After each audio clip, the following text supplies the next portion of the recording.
सो hi guys, मैं आशीष यादव आपका आपके यूट्यूब चैनल में स्वागत करता हूं। दोस्तों, अगर आप क्लास 12th यानी 12वीं क्लास की अगर आप तैयारी करते हो तो आप बिल्कुल सही स्थान पे हैं। तो चलिए, जैसा कि पता होगा क्लास 1 का आंसर मैथ का है और इसमें मैं आपको बताने वाला हूं। अभी आपको फर्स्ट पेपर बता रहा हूँ मैथ का, जिसका नाम है रिलेशन और फंक्शन, संबंध और क्या फलन कि चैप्टर जो है इसके बारे में आपको क्या कर रहा हूँ, जिक्र कर रहा हूँ। और कल मेरा फर्स्ट वीडियो था। अगर वीडियो आप देखेंगे, डेली कंटिन्यूटी अपने अंदर डालेंगे तो ये इस वीडियो से आपको बहुत ज़्यादा बेनिफिट होने वाला है। हमारा टारगेट 2022 में आपको अच्छा स्कोर दिलाना, ठीक है। तो जितने भी कन्फ्यूजन होते हैं मैं इस वीडियो के माध्यम से आपको सारे के सारे बता दूंगा। और आपको इस मैथ का सबसे ज़्यादा मतलब जकड़ वाला चैप्टर यही है, संबंध और फलन ही एक ऐसा चैप्टर है जिसमें ज़्यादा कन्फ्यूजन, ज़्यादा जकड़ बनी रहती है। तो उस जकड़ को दूर मैं जल्दी से कर दूंगा आपको, लेकिन एंड तक वीडियो अगर आप देखेंगे तो अगर जकड़ दूर नहीं हुआ तो फिर मुझसे बताइएगा, कमेंट करके बताइएगा। तो चलिए, मैं आपको क्या करता हूँ, पहले डायरेक्ट एक्सरसाइज में तो नहीं ले जाऊँगा, क्योंकि जकड़ को तोड़ना अगर है ना, आपको क्वेश्चन रट के जाओगे पेपर में कल्याण नहीं होगा। रख लेना मेरा, आप सोचोगे यही क्वेश्चन आ जाएगा, भाई इम्पॉसिबल है। समझ आ रहा है ना। टाइप आपको मिल सकता है, तो टाइप मिलना है तो उसका आज अगर अच्छा स्कोर करना है तो पहले आपको रूल समझना होगा, प्रोसेस समझना होगा। आपको बताते हैं एक्सरसाइज कौन सा है। अभ्यास, डायरेक्ट अभ्यास में नहीं लेके जा रहा हूँ। ये है आपका अभ्यास 1.1 एनसीईआरटी के बेस से मैं चला रहा हूँ। कौन से बुक में? एनसीईआरटी पे चल रहा हूँ। तो इसका मैं पहले आपको कुछ बेस लिखवाऊँगा। मैं इसको क्या बताऊँगा, पहले मैं इसका बेस कंप्लीट करवाऊँगा। बेस कंप्लीट हो जाएगा तो फिर उसको आसानी से आप कर सकते हैं। तो बेस में आज का हेडिंग पहला पढ़ने वाला है आपका क्रमित युग्म। क्रमित युग्म, ये फर्स्ट हेडिंग आप लोग डाल लीजिए। ऑर्डर पेयर जिसको आप बोलते हैं, क्रमित युग्म। और मैं इसको क्या करूँगा, लिखवाऊँगा। और आपको क्या करना होगा, इसकी परिभाषा और भाषा जो मैं बताऊँगा, मैं बोलता जाऊँगा और आपको अपने नोटबुक में क्या करना होगा, इसको लिखते जाना होगा। तो चलिए, इसका परिभाषा लिखिए। जब दो वस्तुओं को अथवा संख्याओं को उसके निश्चित क्रम में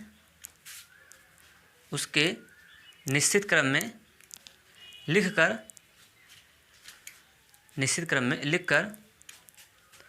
व्यवस्थित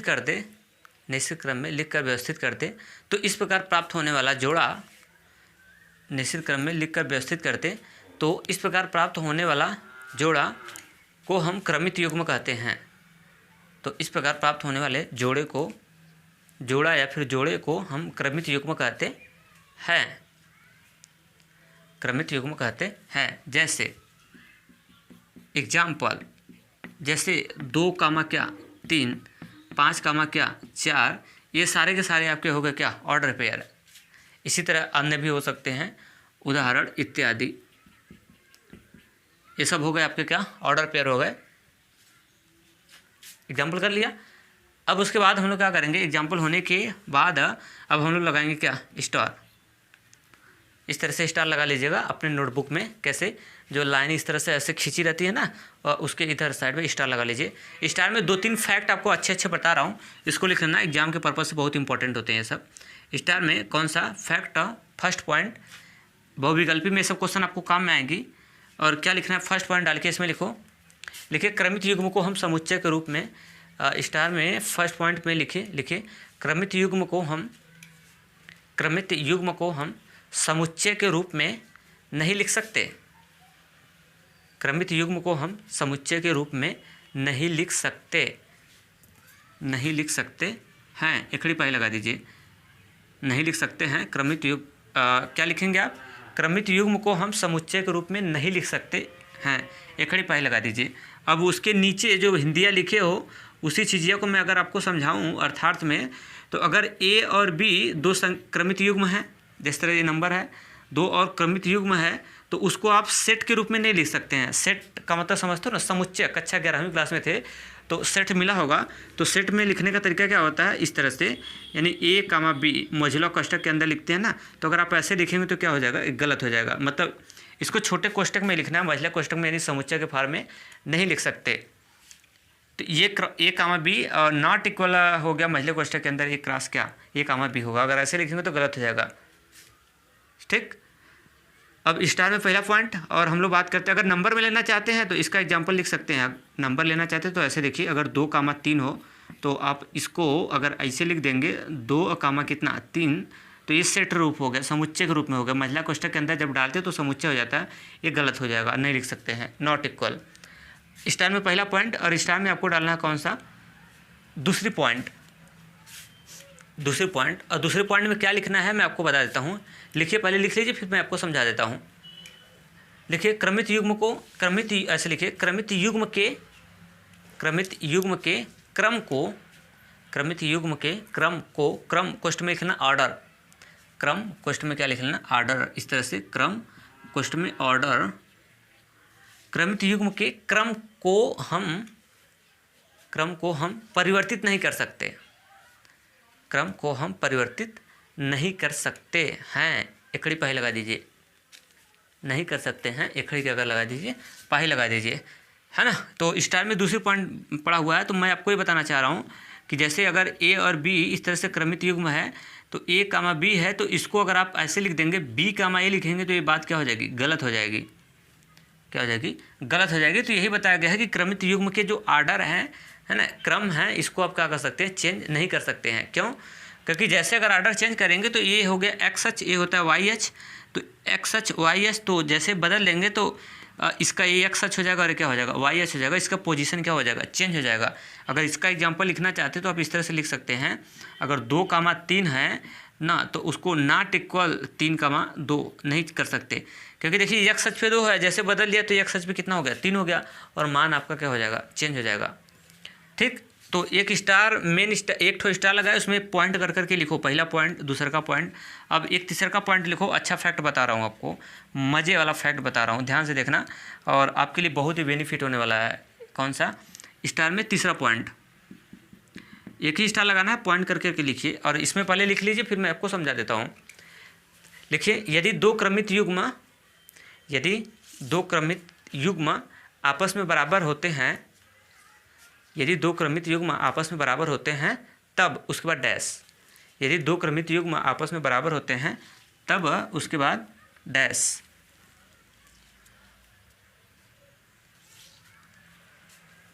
तो चलिए साथियों, देखिए अब स्टार में आपको स्टार में तो तीसरे पॉइंट लिखिए, यदि दो क्रमित युग्म आपस में बराबर हों, तीसरे पॉइंट में लिखिए, यदि दो क्रमित युग्म आपस में बराबर हैं तो इनके संगत अवयव बराबर हैं, तो इनके संगत अवयव भी आपस में बराबर हो जाते हैं, तो इनके संगत अवयव भी आपस में क्या हो जाते हैं, तो इनके संगत अवयव भी आपस में बराबर हो जाते हैं। ये हिंदी लिख लिया, तो जो इतना बड़ा हिंदिया लिखे हो ना, उसी को शार्ट में लिख सकते हैं आप, अर्थात देखिए, अगर ए कामा बी नाम से क्रमित युग्म है और ये किसी अलग क्रमित युग्म के बराबर हो गया, यक्स कामा वाई के, मतलब ये दोनों क्रमित युग्म आपस में बराबर हो चुके हैं इस समय, है ना, बराबर। तो अगर दो क्रमित युग्म बराबर होते तो इनके संगत अवयव भी बराबर हो जाते हैं, यानी यक्स एच के बराबर, वाई एच के बराबर हो जाता है। तब यहाँ से निकालेंगे तो यहाँ से हो जाएगा ए बराबर हो जाएगा आपका कितना, एक्स, और बी बराबर हो जाएगा कितना, वाई। ये दोनों फैक्ट इंपॉर्टेंट, इतना कर लिया, इतना हो चुका होगा। अब इस पे हम आपको क्या कर देते हैं, एक उदाहरण दे देंगे तो और ही ज़्यादा स्पष्टीकरण हो जाएगी। तो चलिए इसके नीचे आप लिखिए क्या, एग्जाम्पल, इसके नीचे आप क्या लिखिए, एग्जाम्पल लिखिए, यदि इसके नीचे लिखेंगे एग्जाम्पल, यदि x कामा वाई बराबर 2 कामा और यहाँ से 5x, ऐसे इस तरह से लिखिए, यदि x कामा वाई बराबर 2 कामा 5x हो तो x तथा y का मान ज्ञात करिए, हो तो x तथा y का मान ज्ञात करिए। इस तरह से आपको करना है, इसको हो तो x तथा y का क्या करना है, आपको वैल्यू फाइंड करनी है, इसका मान निकालना कि आखिर इसका मान कितना आएगा। ठीक, तो चलिए मैं इसको इधर ये वाला हटा देता हूँ। स्टार में तीसरे पॉइंट पड़ा हुआ, तीसरे पॉइंट डाल के इसको रखवा के फिर इस पर एक एग्जाम्पल दे रहा हूँ आपको। अब मैं इसको क्या करता हूँ, हटा देता हूँ, इसको मैं हटा देता हूँ। तो चलिए इसकी सॉल्यूशन करेंगे। देखिए मैं आपको बता रहा हूँ बोर्ड के पेपर में आप कैसे लिखेंगे, आप लिखने का तरीका, बड़े क्लास में 12वीं क्लास के बच्चे हैं, ठीक, तो लिखने का तरीका ये होता है कि मनना आपको ना, जैसे बकवास ढेर सारा लिखोगे तो रिजल्ट नंबर नहीं मिलेगा, और दूसरी बात यह है कि अगर रियल फैक्ट नहीं लिखोगे तो भी नंबर नहीं मिलेगा। उसको कैसे लिखना है, बढ़िया तरीके से नहीं लिखेंगे तो भी नंबर नहीं मिलेगा। ठीक है, तो कैसे लिखेंगे, देखो सबसे पहले आप सॉल्यूशन करेंगे, पेपर में बैठना, फिर उसके बाद लिखना दिया है, फिर उसके बाद डैश क्या दिया है, ओ दिया है, एक्स कामा वाई और बराबर है, आपको क्या करना है, और 2 कामा कितना है, ये 5x है, इतना लिख लिया। और आपको किसकी वैल्यू निकालनी है यहाँ से, यक्स, और किसकी निकालनी है, वाई की निकालनी है। तो देखिए तब अब उसके बाद क्या करेंगे, तब हमने देखा कि ये यहाँ पे रूल लग रहा है कि यहाँ पे 2 क्रमित युग्म बराबर हो चुके हैं। तो जब 2 क्रमित युग्म बराबर हो जाते हैं तो इनके संगत अवयव भी आपस में क्या हो जाते हैं, बराबर हो जाते हैं। यानी यहाँ से x बराबर कितना निकल के आएगा, 2, x बराबर हो जाएगा 2 एंड का मतलब समझते, और y बराबर हो जाएगा कितना, 5x, y बराबर कितना हो जाएगा 5x। यानी x की वैल्यू तो यहाँ से मैंने 2 पा लिया, और एंड y की वैल्यू जब निकालेंगे तो यहाँ से 5 गुणे x का मान निकला ही है, 2 डाल दो यहाँ से, और यहाँ से y की वैल्यू कितनी हो जाएगी, 10 हो जाएगी। तो यानी अतः आपने वैल्यू निकाल लिया, x बराबर कितना 2, और एंड का मतलब और y की वैल्यू कितनी आ गई, 10 आ गई। तो ये आपका क्या हो जाएगा, आंसर हो जाएगा। इस तरह से 2 क्रमित युग्मों को आपस में क्या कर लेते हैं, हल कर लेते हैं। ठीक है, इसको आउट कर लो, इसको आउट कर लो। मेरे ख्याल से इतना क्लियर हुआ होगा आपको। अब मैं आपको अगला हिंट डला लेता हूँ, लिखिए अगला हिंट डालीजिए, मैं इसको हटाता हूँ। अगला हिंट आपका पड़ेगा 2 समुच्चयों का कार्तिक गुणन, कार्टेशियन प्रोडक्ट ऑफ 2 सेट। अगला हेडिंग आपका पड़ेगा 2 समुच्चयों का कार्तिक गुणन। 2 ये हेडिंग होगा साहब, लिख लेना, 2 समुच्चयों, थोड़ा हिंदी हिंदी इधर होगा तो समझ लेना, हिंदी तो पढ़े हो ना। 2 समुच्चयों का कार्तिक का लिखा हूँ मैं, देखो ये ऐसे, कार्तिक गुणन, 2 समुच्चयों का कार्तिक गुणन, 2 समुच्चयों का कार्तिक गुणन। ये हेडिंग डाल के छोड़ दीजिए, ये हेडिंग डाल के छोड़ दीजिए, मैं इसमें लिखाऊंगा। पहले मैं आपको दिखा देता हूँ कि आखिर कार्तिक गुणन निकालते कैसे हैं, कार्तिक गुणन होता क्या है। आपको पेपर में ऐसे देगा, जैसे ए नाम का एक सेट है, और इसमें जैसे नाम लिया ABC 3 अवयव हैं, और बी नाम का एक सेट है। 11 में पढ़ा होगा आपने, उसका 11 का पढ़ा होगा, तो थोड़ा 11 का ही अभी चीज़ बता रहा हूँ आपको। ठीक है, अभी 12 का चीज़ नहीं हो रहा है, अभी 11 की ही चीज़ हो रही है। हाँ, इसका इस्तेमाल आएगा तभी बता रहा हूँ, ऐसा नहीं होगा कि नहीं आने वाला है। अब बी वाला हो गया, जैसे 1 और कितना हो गया, 2 हो गया। तो आपसे पेपर में जैसे इसका गुणा बोलेगा, A क्रॉस B निकालो, A क्रॉस B, इसी को बोलते हैं हम लोग क्या, कार्तिक गुणन, कार्टेशियन प्रोडक्ट जिसको आप बोलते हैं। तो A क्रॉस B निकालना होगा। तो देखो अब क्या कैसे निकालेंगे, मैं आपको यही तरीका सिखा दे रहा हूँ। ये हेडिंग डाल के छोड़े रहिए, ये हेडिंग डाल के छोड़िए, निकालते कैसे मैं आपको बता रहा हूँ। यहाँ से देखिए A क्रॉस B निकालना है, तो A लिखो, और फिर उसके बाद क्रॉस, उसके बाद क्या B निकालना है, तो A का वैल्यू यहाँ से डाल लो, कितना है A B, और यहाँ से C हो जाएगा, और फिर उसका बीच में लगाओ क्या, क्रॉस, फिर B का वैल्यू जनरेट कर दो, और 1 हो जाएगा, कितना हो जाएगा, 2 हो जाएगा। अब इसका कार्टेशियन प्रोडक्ट यानी गुणन कैसे निकालते हैं मैं आपको समझा रहा हूँ।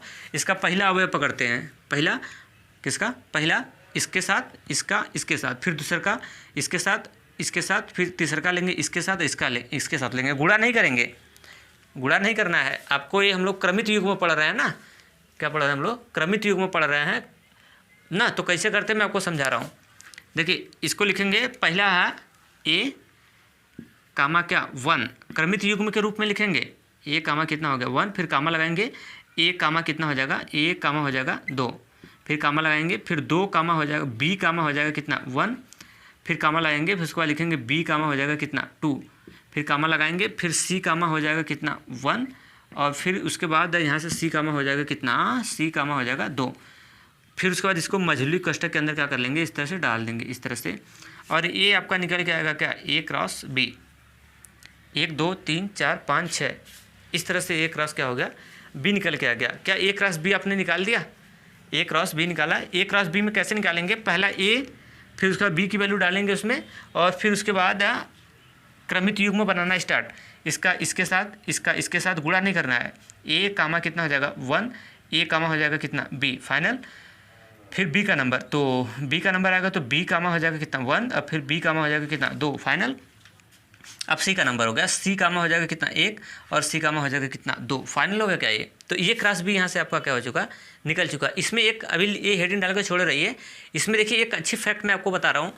अच्छी फैक्ट ये है कि इसमें जो पहला अवयव है जो एक्स अक्ष वाला है, जिसको आप बोलते हैं एक्स अक्ष, एक्स अक्ष, एक्स अक्ष, एक्स अक्ष, तो एक्स अक्ष वाला जो अवयव है वो सारे के सारे ए के होंगे, और जो वाई अक्ष वाला अवयव होता है सारे के सारे बी वाले होंगे। देखिए एक्स अक्ष पे ए है तो ए किसका अवयव था, मेंबर था, किसका था, ए का था।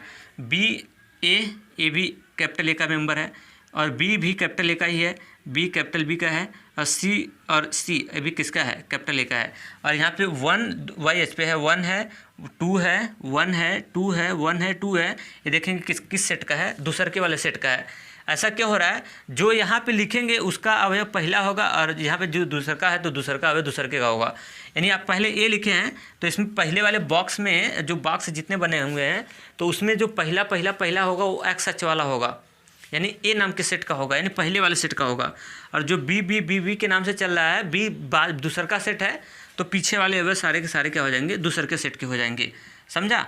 तो आपको ए क्रॉस बी निकालने आ गया होगा, ए क्रॉस बी आपको निकालने आ गया होगा मेरे ख्याल से अच्छे तरीके से। अगर जैसे मैं एक क्वेश्चन और इंक्लूड कर दूँगा इसमें, अगर मैं मान लेता हूँ इसमें एक और, अगर बी क्रॉस ए निकालना होता, क्या होता, बी क्रॉस ए निकालना होता। अभी हेडिंग डाल के छोड़ दे, लिखना नहीं है, समझ जाएंगे तो फिर लिखवा देंगे।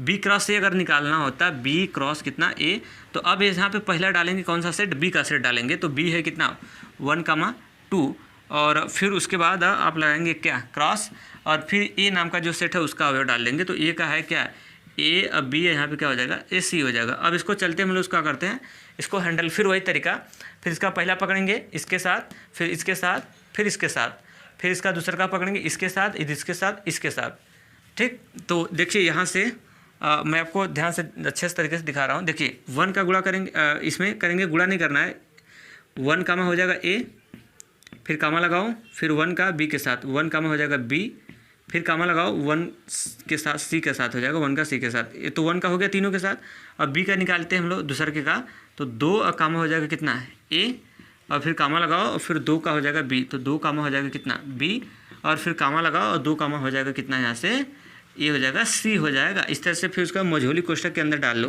तो ये निकल के आ जाएगा आपका कितना, B cross A, B cross A निकल के आ जाएगा। तो यानी अब इसमें जो पहला वाला अवयव होगा, यानी एक्स अक्ष वाला होगा, वो किसका होगा, बी का होगा, और जो पीछे वाला अवयव होगा वाई अक्ष पे होगा, किसका होगा, ए का होगा। जैसे लिखा रहता है वैसे उसके अवयव भी सस्ते हैं उसमें। अब मैं आपको ये समझाना चाह रहा हूँ, अब ध्यान से देखना कि जब ए क्रॉस बी निकाला था तो ए 1 था, और जब बी क्रॉस ए निकाला तो 1 ए है। तो आप समझ सकते हैं कि ए क्रॉस बी का जो वैल्यू है वो बी क्रॉस ए का वैल्यू से उल्टा आ रहा है। अवयव क्या हो चुके हैं, पलट गए हैं, क्या चुके हैं, पलट गए हैं। दिख नहीं रहा, ए क्रॉस बी के अवयव और बी क्रॉस ए के अवयव से कंपेरिजन करके देखिए उल्टा आएगा, ए क्रॉस बी का उल्टा इधर आ रहा है। तो क्या ये दोनों अवयव, क्या ए क्रॉस ए कामा 1 और 1 कामा ए क्या दोनों सेम है क्या, बिल्कुल सेम नहीं है। क्यों, क्योंकि ये भाई एक्स अक्ष पे वाई अक्ष पे, यहाँ पे ए 1 एक्स अक्ष पे आ गया, ये वाई अक्ष पे हो गया।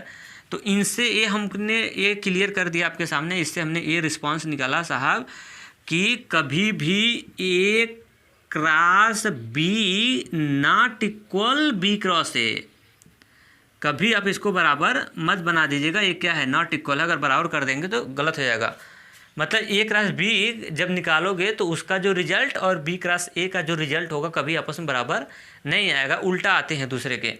देखिए ना, A1 A2 B1 इस तरह से ए 1 ए आ रहा है, 1 बी आ रहा है ना, तो दोनों दूसरे के बराबर नहीं है। तो A cross B not equal B cross A. क्या मेरे ख्याल से इतना चीज़ समझ आया? तो ए हेडिंग डाल के छोड़े रहिएगा। मैं आपको आज लेक्चर दिया हूँ, कल इसका डिफिनेशन क्या करूँगा, लिखवाऊँगा, इसके बारे में मैं आपको बताऊंगा एक बुद्धि उदाहरण के साथ। तो आज के लिए इतना ही, थैंक्स। अगर वीडियो अच्छा लगा हो तो अपने सहपाठियों दोस्तों जितने भी मित्र हैं सबको क्या करो, अटैच करो इस पर। तो चलते हैं, आज के लिए इतना ही, थैंक्स।